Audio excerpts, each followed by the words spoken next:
to the 8th Professor G. Ram Reddy Memorial Lecture.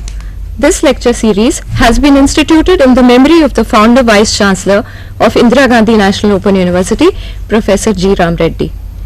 The guest speaker for today's lecture is the eminent scientist and the Director General of Council for Scientific and Industrial Research, Dr. R.A. Mashelkar. This program is being telecast countrywide to all the regional centers of Indira Gandhi National Open University. Today's program begins with Professor H.P. Dikshit, Vice Chancellor, Indira Gandhi National Open University, garlanding the portrait of Professor G. Ram Reddy.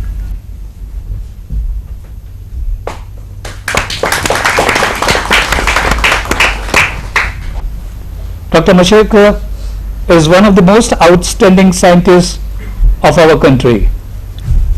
He is currently the Director General of the Council for Scientific and Industrial Research, the premier research institution of India. By the distinguished civilian honors by His Excellency the President of India, a Padma Shri in 1991 and a Padma Bhushan in the year 2000.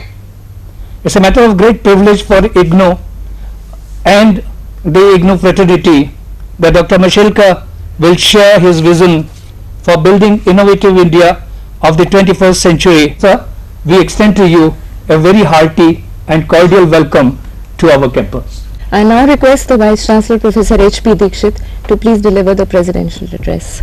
Distinguished scientists and chief guests for this function, my esteemed Vice Chancellors and other colleagues in IGNOU, guests and people who are watching this program from different downlinks of this very important network which has access to the grassroots level. We have seen great visionaries, people of distinction, speaking from this platform. This year, fortunately, there has been a focus and a distinction which is unique to what we are expected to do as a national university. One of the most important mandates given by the Act of Parliament of this university is to provide education which leads to well-being of the community. And this important mandate brings us to the focus and the central stage of many intellectuals like Professor Mashelkar. IGNOU and ISRO have the same mission, and the mission is to eradicate poverty through education.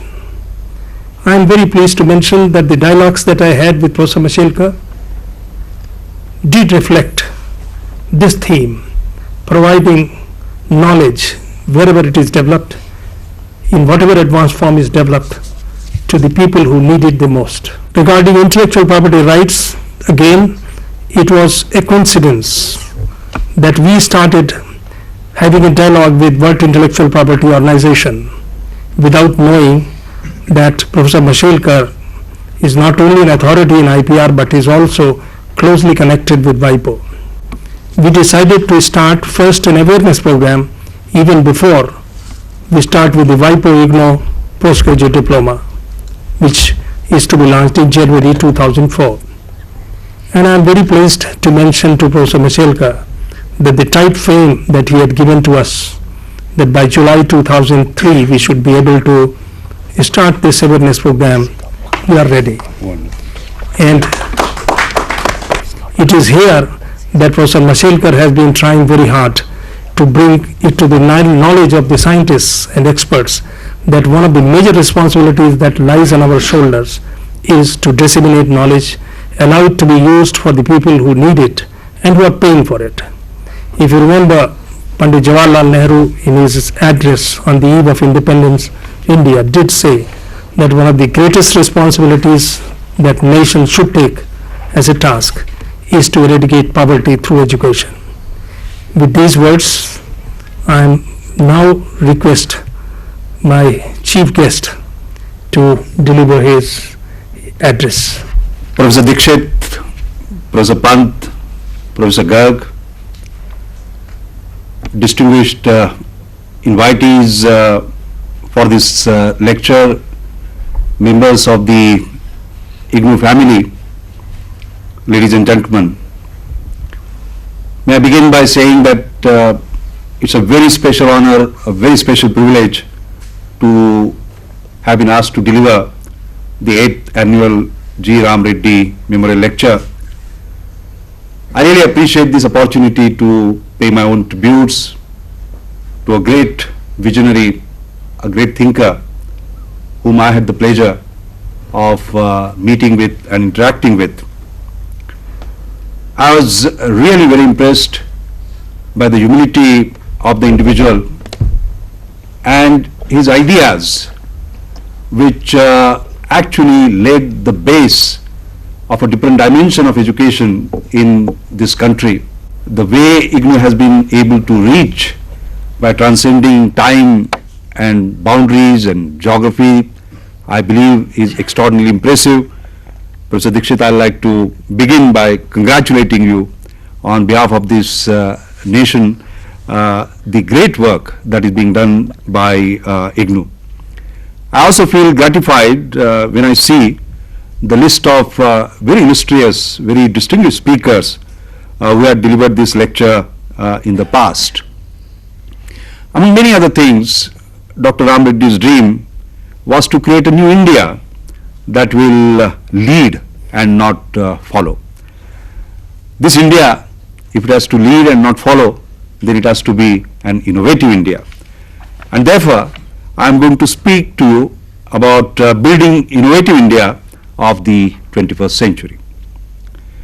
Now, everyone recognizes that the 21st century is going to be the century of knowledge.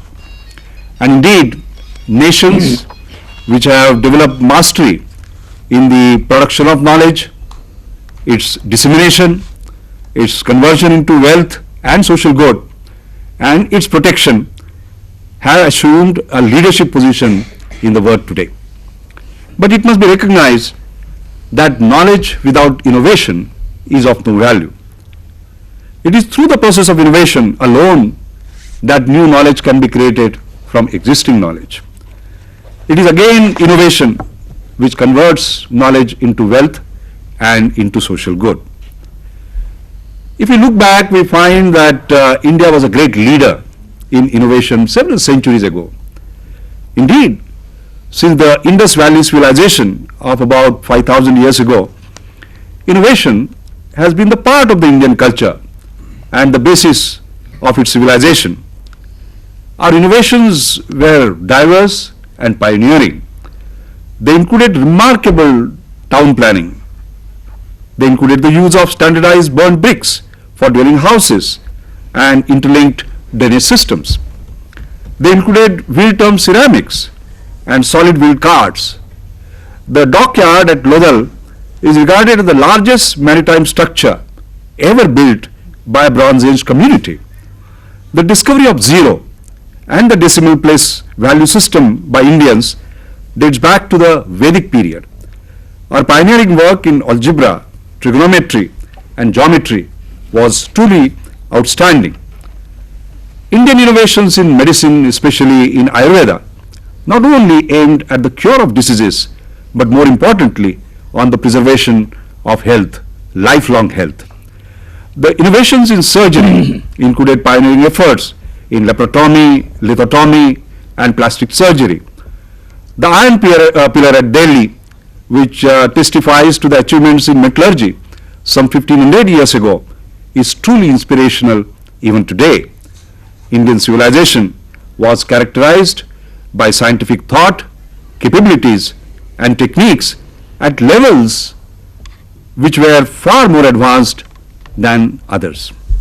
And in spite of this great heritage and record of accomplishments, why did India fall behind in the ensuing centuries?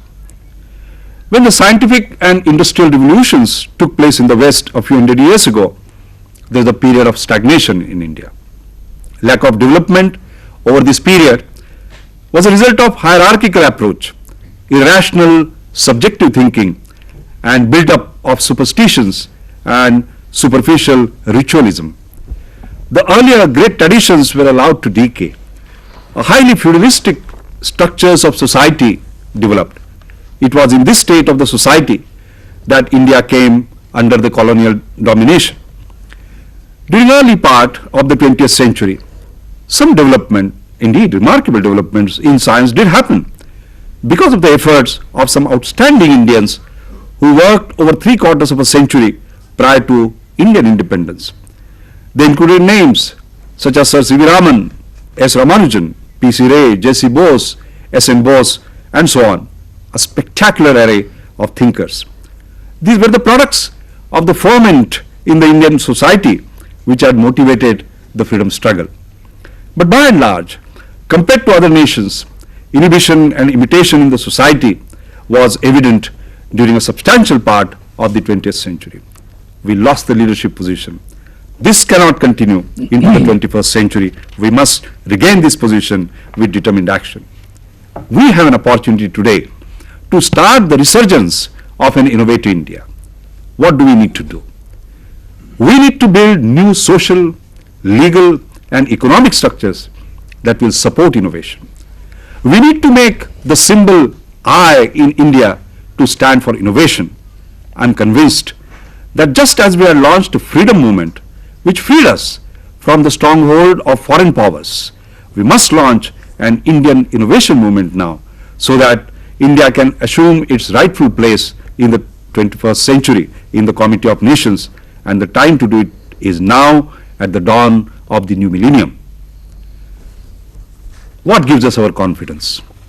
Our confidence in building the new innovative India of our dreams stems from our major successes in the arena of many technological innovations which have made a difference to the nation.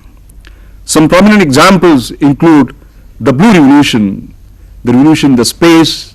Just now, Professor Dixit mentioned about Professor Kasturirangan, remarkable achievements in space. With a budget of $450 million last year, and by the way, NASA's budget is $5 billion, India was able to design its satellites, launch its satellites, fabricate its satellites, not only launch our own, but that of South Korea also. It's a remarkable achievement. You look at the other revolution, the Green Revolution, a country which went with the begging bowl in 60s to the developed nations, lived what is called as a ship-to-mouth existence, today did the remarkable feat of Green Revolution. Our granaries are overflowing today. It was entirely possible because of the scientists, technologists, the farmers in Punjab, visionaries who actually set the agenda. The White Revolution, we have become the highest producers of milk thanks to Kurian and the movement that he basically launched. We displaced US to the second position today, and it was innovation not only in terms of science and technology, it was a social innovation too which was responsible for that, the cooperative movement. And the fourth revolution, the software revolution, just 500,000 people, which is 0.05% of Indian population, today contribute to 20% of our export. An industry which has grown from year to year at a compounded annual growth rate of anywhere between 35% to 55%, Indian software has become a brand name. So whether it is a blue revolution, the green revolution, the white revolution, and when I refer to software as a grey revolution, I am referring, by the way, to the grey matter up here, because I do believe in the supreme power of the Indian mind. Let us just take one example. As I said, the Indian space program has designed, sent into space a series of satellites that, among other things, comprise the largest domestic communication system in the Asian Pacific region, built entirely on our own without anyone's help. It has also developed a range of launch vehicles, the most recent being a geosynchronous launch vehicle with an 1800 kilogram payload. These developments have helped in the application of space technology for national needs in communication, meteorology, broadcasting, and remote sensing. As a matter of fact, we are able to reach out to tens of thousands of viewers today. It's been entirely possible because of this blue revolution the revolution in terms of space technology. And as I said, all this has been achieved in a relatively cost-effective manner. The Indian space program's current annual budget equivalent to $450 million, whereas NASA's budget in comparison is $15 billion. If you look at the other innovative technologies, innovations which are very specific to serve the Indian needs, we talk about C-dot digital switches, Cordect, a cost-effective wireless local loop product coming out of our academics, by the way, IIT Chennai, Professor Jhunjhunwala. The Simputer, which is a low-cost computer, and of course the Param supercomputer. Whenever one looks back and one sees the power of engineering in India, you'll find not only has it created wealth, like I said, 20% of export, but it has created self-confidence in us, because when the supercomputer, which we really required for weather forecasting, was denied by the United States of America, Craig's MP1205, came CDAC, Center for Development of Advanced Computation.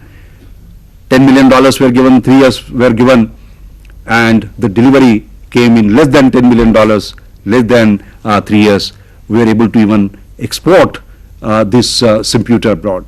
And one of my proudest moments is when I keep on relooking at the cutting from Washington Post that I have.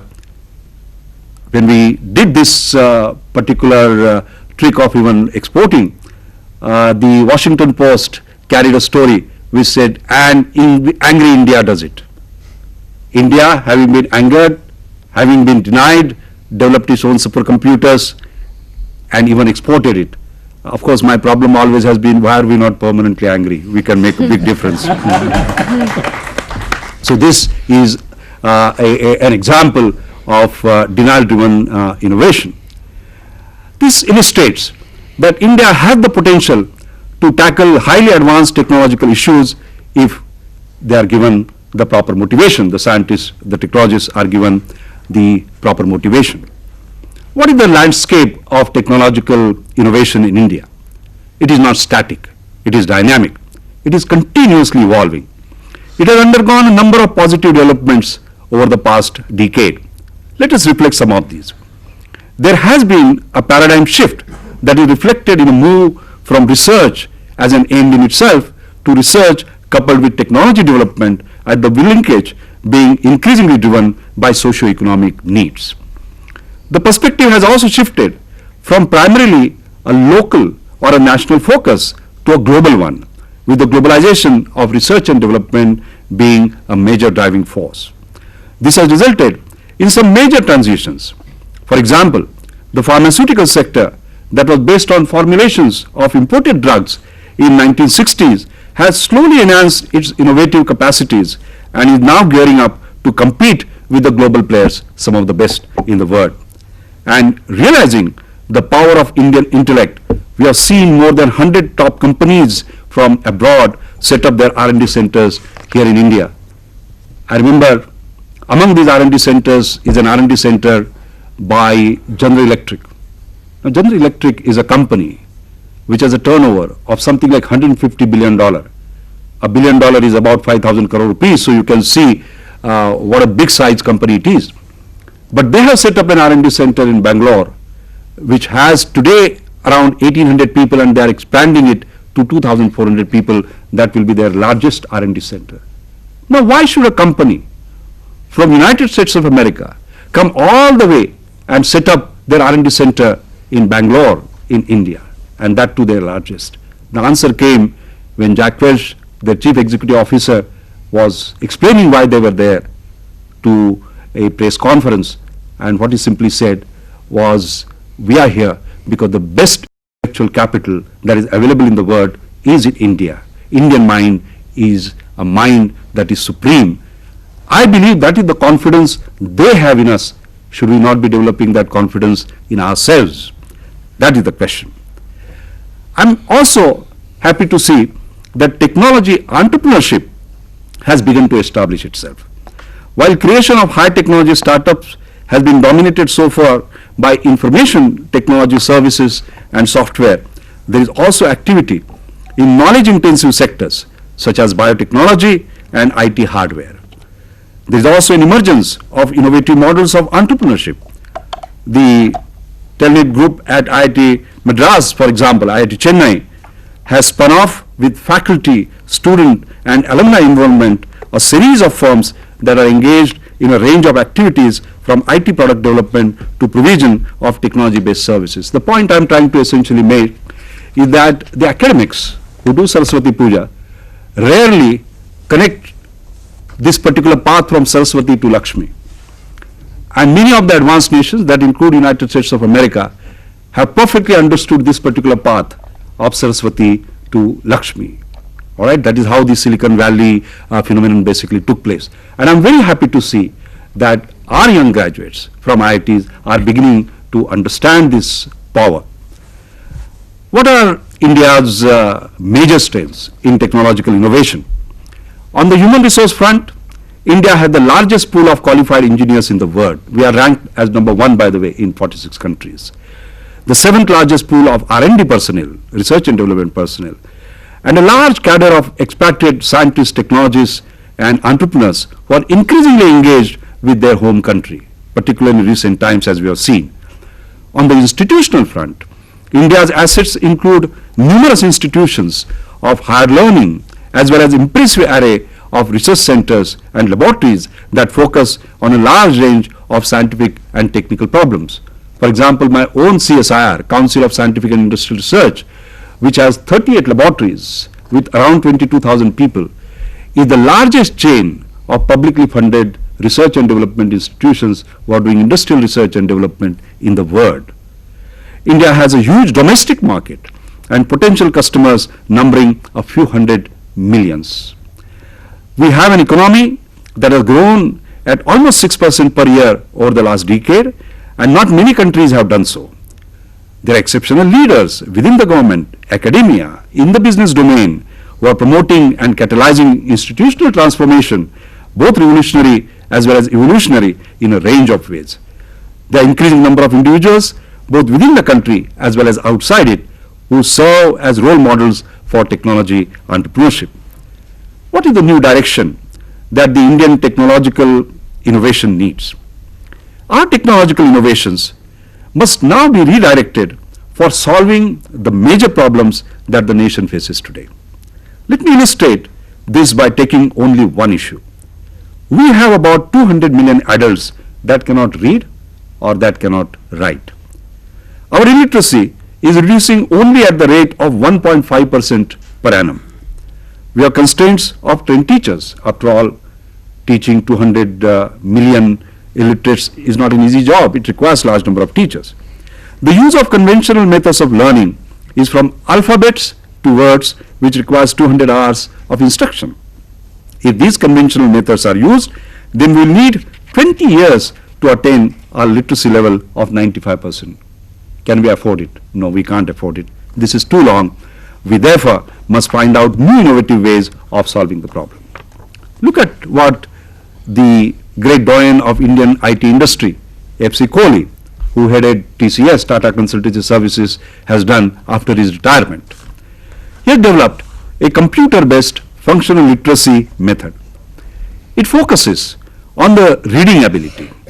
It is based on the theories of cognition, language, and communication. In this method, the scripted graphic patterns, icons, and images are recognized through a combination of auditory and visual experiences by using computers. The method emphasizes learning by words rather than by alphabets. While the method focuses on reading, it acts as a trigger for people to learn to write on their own. Based on this method, Kohli's team has developed innovative methodologies using IT and computers to build reading capability. This experiment was first conducted in Medak village near Hyderabad. Without a trained teacher, the women started reading the newspaper in Telugu in 8 to 10 weeks, and thereafter Kohli's team has carried out more experiments at several centers. Over 20,000 adult participants have already become literate now. We can ask a simple question. If all this is computer based, then is it not too expensive for a country like India? After all, a computer is expensive. Kohli has an innovative solution to that too. When I said innovative India, I meant innovative India in every sense, not only creating new innovative technologies, but also approaching the problem in a innovative manner. That's what Kohli has done. His team has developed these lessons to run on Intel 486s and earlier versions of Pentium PCs modified to display multimedia. Now, there are around 200 million of such PCs in the world that are obsolete, that are junked, that are not used. They have been discarded. Now, by using these PCs, the cost of making one person literate would be less than rupees 100. With CBFL, Kohli says he can increase the literacy to 90 to 95% within 3 to 5 years instead of 20 years. It is this kind of innovation and innovative approach to problem solving that can transform India. By the way, I was just speaking to him last week and he told me something very interesting. This very interesting experiment, by the way, was something that has made rounds around the world, because India is not the only one who has illiteracy problem. We talk about 200 million illiterates. World over, there are slightly less than 900 million who are illiterate. So the world needs this help too. That includes South Africa. And President's wife there has taken an active interest in this particular project, and she invited Kohli's team to do these experiments in South Africa. These experiments again were successfully done. Illiterate people became literate, and to me what was most touching was one of the individuals said, when I went to church and I had a Bible in my hand, I just used to hold it. I used to look at those lines not knowing what they meant. Now I can read those words on what I'm speaking about. This is the power of an innovative technology that can transform poor nations, even illiterate nations. Innovative India of the future has to be compassionate. I've always said that there are 3 things that an individual must have: innovation, which emanates from here; compassion, which emanates in the heart; and passion in the belly. Innovation, compassion, and passion. All 3 must go together. There are some nations, some individuals, some societies who have a lot of innovation, a lot of passion, but they lack compassion. We have seen that in recent times. They can't become great societies, they can't become great nations. And therefore compassion is the key. It should continuously look at the problems of the poor. Let us focus on one such problem. Millions of women draw water from wells. They feel fatigued and sometimes they need to rest to catch their breath. But all this time, they had to keep holding the rope with a water-filled bucket or vessel tied to it. Even if they momentarily lost their grip, the bucket fell back into the well. All their effort went waste. Although communities have devised ways of retrieving a fallen bucket out of the well, for example, by using hooks tied to another rope, this did not prevent the bucket falling into the well. This was the situation until an illiterate artisan came on the scene. When posed with this challenge, he solved this problem by attaching a small lever on the pulley. The lever did not get in the way while pulling on the rope, but the moment the tension on the rope slackened, the lever pressed against it and arrested the downward movement. What a simple innovation. This kept the water-filled bucket in its position. Now an old lady could take a rest, chat, and then resume the pulling operation. Thousands of such pulleys are now being installed all across Gujarat villages. These designs will spread to the rest of India soon. Can you imagine the relief this will bring to millions of poor women who draw water from wells in India every day? I think the point I'm trying to make is that innovation to solve the problems of the poor does not require rocket science.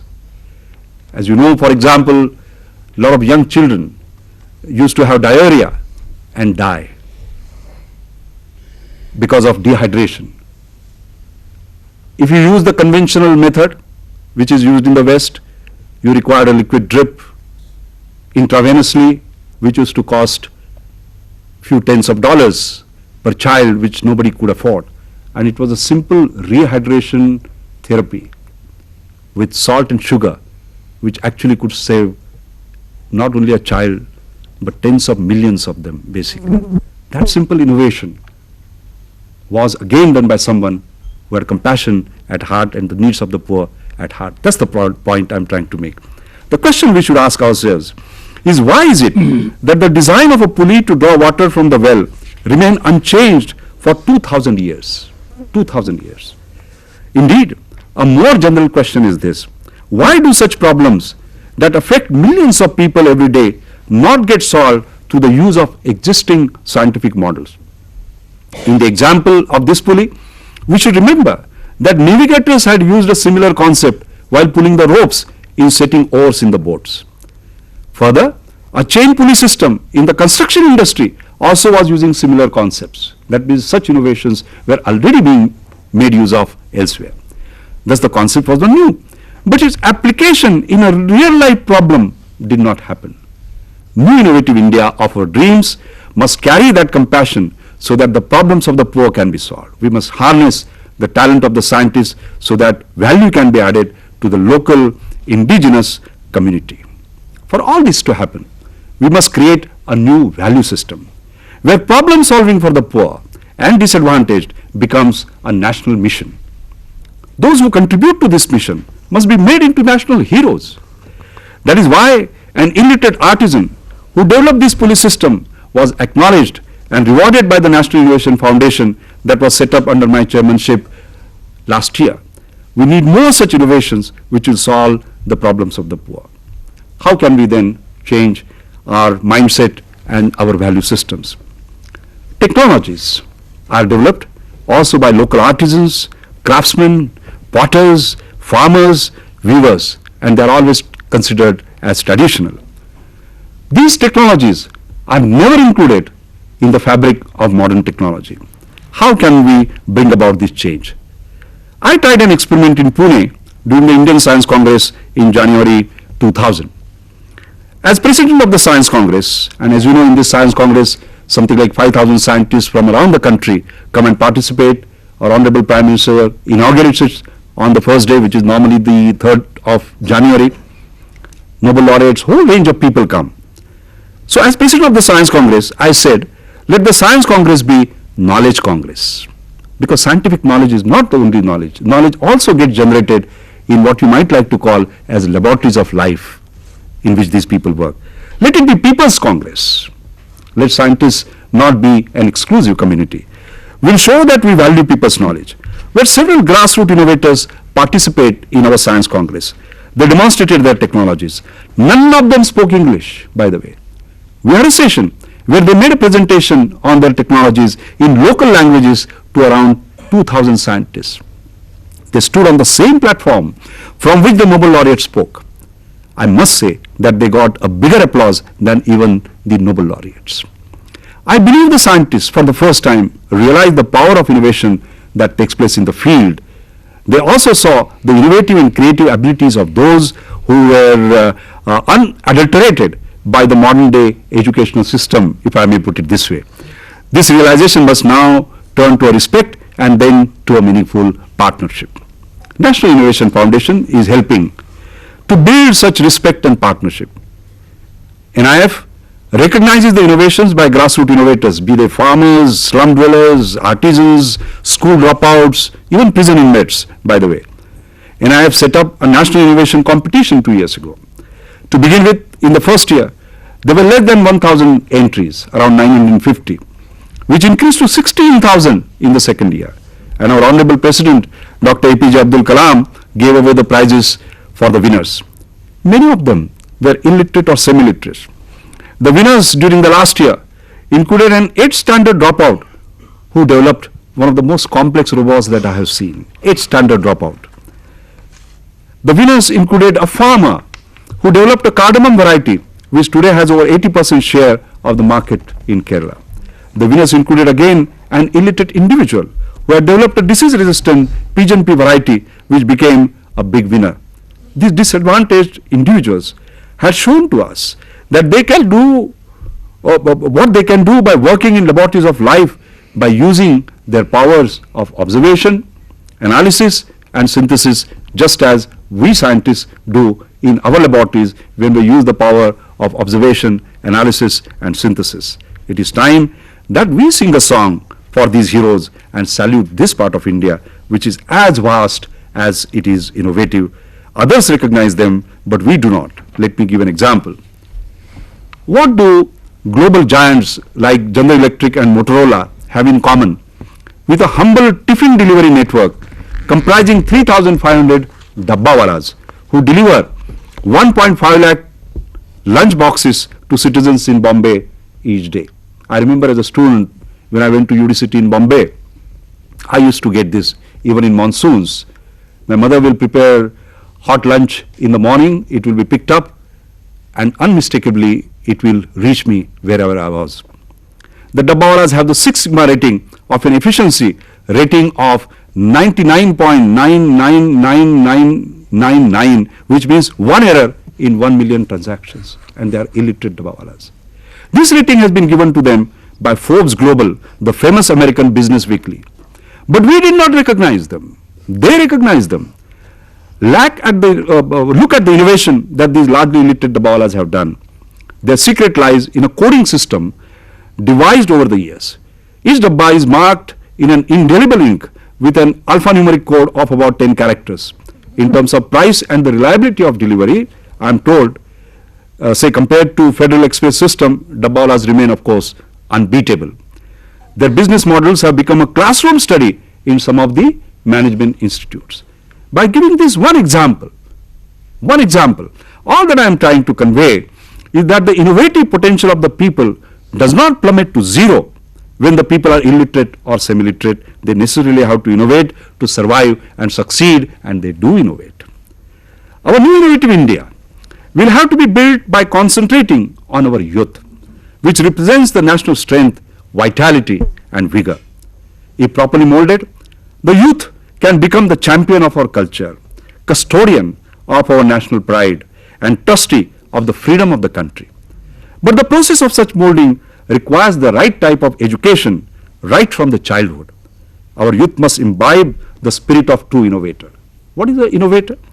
Innovators are those who do not know that it cannot be done. They do not know that it cannot be done. Innovators are also those who see what everyone else sees but think of what no one else thinks. Innovators refuse status quo. They convert inspirations into solutions, ideas into products. Building such innovators will require an all-pervasive attitudinal change towards life and work, a shift from a culture of drift to a culture of dynamism, from a culture of idle prattle to a culture of thought and work, from diffidence to confidence, from despair to hope. Revival of Indian creativity and the innovative spirit needs to be made into a national movement today, as I said a little earlier. How can we induce creative thinking in our young people? The young budding inventors can learn a lot from the legendary career of an inventor like Thomas Alva Edison. As we know, Edison was granted a record of 1,093 patents for inventions ranging from light bulb, typewriter, electric pen to his phonograph and motion picture camera. His work methods reveal that the real keys to unlocking creativity are an open-minded approach to learning and perseverance. Edison used his creativity not only for developing new inventions but also for bringing them to the market and winning out financially over competitors. When Edison died in 1931, he left 3,500 notebooks which read like a turbulent brainstorm. It shows Edison's mind at work, spanning most of his 6-decade career. They offer fresh clues as to how Edison, who received virtually no formal education, could achieve such an astounding, unrivaled record of inventiveness. The notebooks illustrate how Edison conceived the ideas from their earliest inceptions and show in great detail how he developed and implemented them. How do ideas get generated? Curiosity provides the stimulus for the production of ideas. Curiosity prompts us to ask questions and explore further. As Einstein said, he who cannot wonder, cannot feel curious about things around him is as good as dead, a snuffed out candle. Edison was curious and therefore he could generate new ideas, and that is the point. When you look at a young child, for example, it is curious, it is discovering all the time. But as Professor Yashpal once said, that our young children, when they are born, as they are growing up, are most innovative and creative and curious, and all that stops once they enter the school. I believe that is where the change needs to be made. Asking questions, being curious. Edison felt that his lack of formal education was in fact a blessing. Many times you already know that it cannot be done because formal education has told us the principles, the equations, the bounds, and wrongly we assume that they cannot be passed. This enabled him to approach his work with far fewer assumptions than his more educated competitors, who included many theoretical scientists, renowned doctorates and engineers. He approached any idea or experience with wild enthusiasm and was prepared to try anything out of ordinary material. When an experiment failed, Edison would always ask what the failure revealed and would enthusiastically record what he had learned. He had an enormous talent for appropriating ideas that may have failed in one instance and using them for something else where they succeeded. Whenever he succeeded with a new idea, he would review his notebook to rethink ideas and inventions abandoned in the past in the light of what was recently learned. He would often jot down ideas others had come up with in other fields. The lessons that we learn from Edison's life are simple. First, challenge the assumptions continuously. Do not have a preset or a prejudiced mind. Like I said, innovator is one who does not know that it cannot be done. Many times we already know that it cannot be done, and that is why we do not move. Let the windows of your mind be always open. Second, patience and perseverance pays. Third, nothing is final. Strive for creating products that are better than the best and displace your products yourself. Finally, you can learn more from your failures than you can from your successes.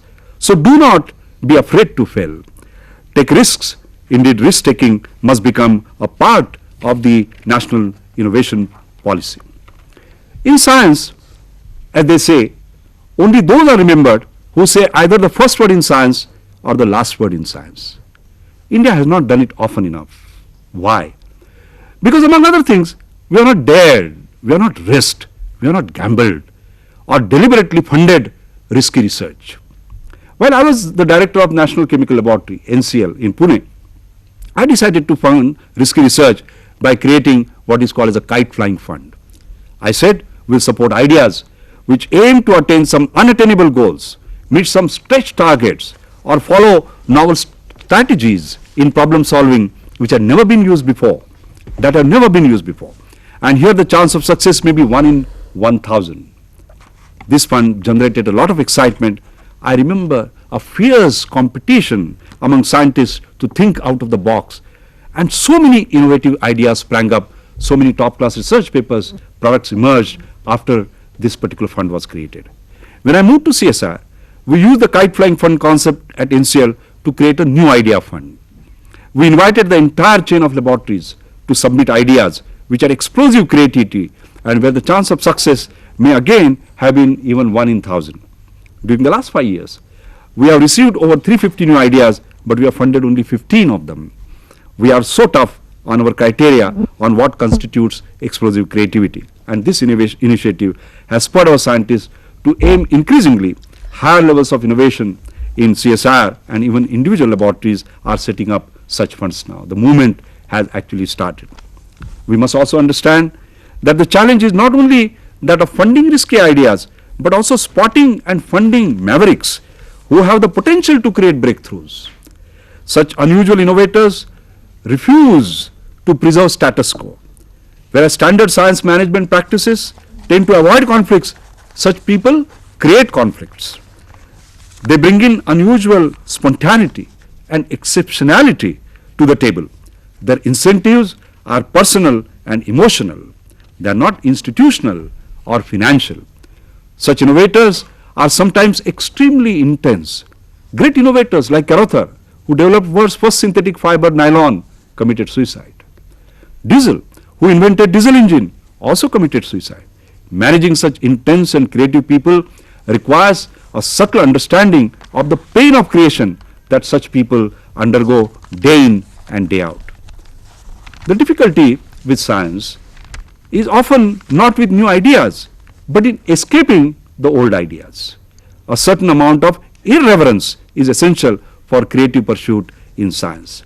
I believe that if we promote that irreverence in Indian science by change of personal attitudes, change of funding patterns, creating that extra space for risk-taking, respecting the occasional mavericks, and rewarding the risk-takers, then not only will the fun and joy of doing science will increase, but also Indian science will make that difference, that much awaited difference. I would like to end by emphasizing that the future of India can be built by remembering and practicing only three things which are encapsulated in the word IT. As soon as I say IT, you will feel it is information technology, because as someone had said, India's future is IT, information technology. I also believe India's future is IT, but not as in information technology, Indian talent. IT as in Indian talent, because our Indian talent is absolutely supreme. But I am talking about TI. What does TI stand for? Firstly, TI stands for Think India. We must have India in our hearts and minds. As someone had said, India's response to WTO should be WTI. What is WTI? We think for India. We think for India. The second meaning of TI is Team India. We all must work as a team, breathe as a team, and strive forward as a team. Somebody mentioned on the other day, he said 1 Japanese plus 1 Japanese makes 11 Japanese. But he said, unfortunately, 1 Indian plus 1 Indian, it amounts to 0. Why? That is because we are not being able to pull together as a Team India towards a common goal with a common focus. TI also stands for total innovation. This means making India truly innovative by changing its social, legal and economic structures. Remember, we always worry about the so-called brain drain, our young people moving away to those other lands of opportunities, which includes United States of America. Why do they move? Is it the physical income which draws them? Yes, maybe for some time, but eventually it is the psychic income that matters even for these young people. And therefore societies where innovation is not allowed to flourish or flower will on their own start migrating. On the other day when I was giving the Zuckerman lecture in London, I said brain drain is not just a developing world problem, it's a developed world problem also. And I showed how Japanese scientists, engineers and technologists from 1995 to 2000, the percentage of those who do not return has increased from something like 40% to 75%. That migration is to those lands which offer opportunities for innovation.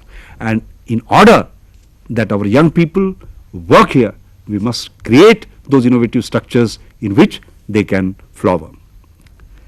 The most important pledge that I should like to take today in the memory of Professor Ram Reddy, whom we are remembering today, a great leader whom we miss today, is that we should make the national symbol in I in India stand for innovation. In fact, I in everything must stand for innovation. I in industry must stand for innovation. I in CSIR must stand in innovation. I in IITs must stand for innovation. I as an individual must stand for innovation. And therefore, finally, if we think India, work with the spirit of Team India and push forward the total innovation, then I am confident that India will find its rightful place in the Committee of Nations, which is right up there. Thank you very much. We have a call waiting for us from Raipur. Yes, Raipur, please come up with your question. What is the innovations that we need to undertake at the social and political level? Because it is undisputed that science and technology advancement in this field is of course needed. But what we lack is a sense of national identity, commitment, and a sense of belonging which is eating away our whole system. So could you please kindly tell us what innovations we need to do at this level? Thank you. I think the answer to that was provided when I talked about TI, and one part of TI was Think India. It's rather interesting, by the way. I'll respond to this particular question in the following way. I remember giving the Science Congress presidential address in year 2000. That address was on new Panchasheel for the new millennium. Child-centered education, woman-centered family, human-centered development, knowledge-centered society, and innovation-centered India. These were the 5 principles I enumerated. And while ending, I was dreaming about the new India, of the new millennium. And when I was writing that particular lecture in Goa, I used the word my India, my India, my India, I think around 3 or 4 times in the last couple of paragraphs. And like this program, that had also gone live. And then people actually phoned me up, a few of them. They said, did you realize that in your last 5 minutes you said my India 3 or 4 times? I had not even realized it when I wrote that my India. And then the answer came very easily to me. I said, if each one of us gets up in the morning and says my India 5 times, and if 100 crore do it, I believe that transformation will take place. I think India is the key to this particular problem. Sir, don't you think that our too rigidly structured educational system has adversely affected our creative energies? From the examples of innovators that you have given during your lecture, I have started feeling that it is more than education and literacy, it is compassion and feeling for the poor, the needy and the oppressed, which forms the starting point of innovation. And I am sure IGNOU can play a decisive, very important role in reaching innovation to the poor, to the unreached, to the rural. Thank you very much, sir. Thank you, Jaipur sir. If you permit me, there are 2 similar questions which are linked to this one from Ranchi. One is this, that the examples that you have given, they tend to connote that people who have had no formal training are more innovative than the rest. And the second one says that to what extent can education bring about innovativeness, and is our educational system really adequate and prepared for these innovations? Yes, I believe, I'm very happy that this particular question is being asked, because this is something very close to my heart. Because unless our education is changed fundamentally, so that you are examined today for the information that you contain up here, rather than your innovative ability, we are going to have a serious problem. The issue about people who did not have formal education, and that includes people like Faraday, by the way. In his time, if there was a Nobel Prize, he would have got 4 or 5 Nobel Prize, but he was not formally trained, because they had not gone through something which was structured and rigid, so as to say. And therefore, we need to make that fundamental change. The other change that we also need to remember is that the teachers become extraordinarily crucial in molding minds. In fact, the way my own life has been changed has been because of a particular teacher who did a simple innovation. We went to a poor school, by the way. That poor school did not have resource. But what he would do is that he would let us go out, wander around, look at the nature, learn from it. And I still remember one experiment which transformed my life. One day he was trying to show us how to find the focal length of a convex lens. So he had the lens in hand, he had a piece of paper, he moved it up and down in the sun, there was a focus that was sort of created, a bright spot, and then he held it for some time, and then it burned. And when it burned, he just turned to me and said, Mashelkar, like this, if you concentrate your energies, you can burn anything in the world, you can achieve anything in the world. It gave me the philosophy, focus and you can achieve. It made me into a scientist. That simple innovation in teaching, how much did it cost?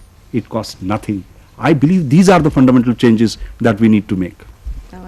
We have almost come to the close of the session, but now at this point, I would like to request Professor S.C. Garg, Pro Vice Chancellor, Indira Gandhi National Open University, to kindly propose a vote of thanks. On behalf of the 8th Annual Professor G. Ram Reddy Memorial Lecture Committee, it is my pleasure and duty to propose vote of thanks for your benign company. To encourage colleagues, he would recite, मिटी नहीं तारीखियाँ जमाने की, नए चिराग जलाओ कि रोशनी कम है. This couplet was so dear to him, as was his urge for spreading literacy and education among our masses. We are extremely grateful to the esteemed speaker of the day, Professor Mashelkar, for consenting to deliver 8th Annual Professor G. Ram Reddy Memorial Lecture. It is indeed gratifying for us that in spite of the heaviest demand on his time, he has made it convenient to be with us. Friends, you would agree that in his lecture, Professor Mashelkar has re-emphasized the spirit of ancient Indian culture of leadership, innovativeness, competitiveness, and capabilities. His message is loud and clear.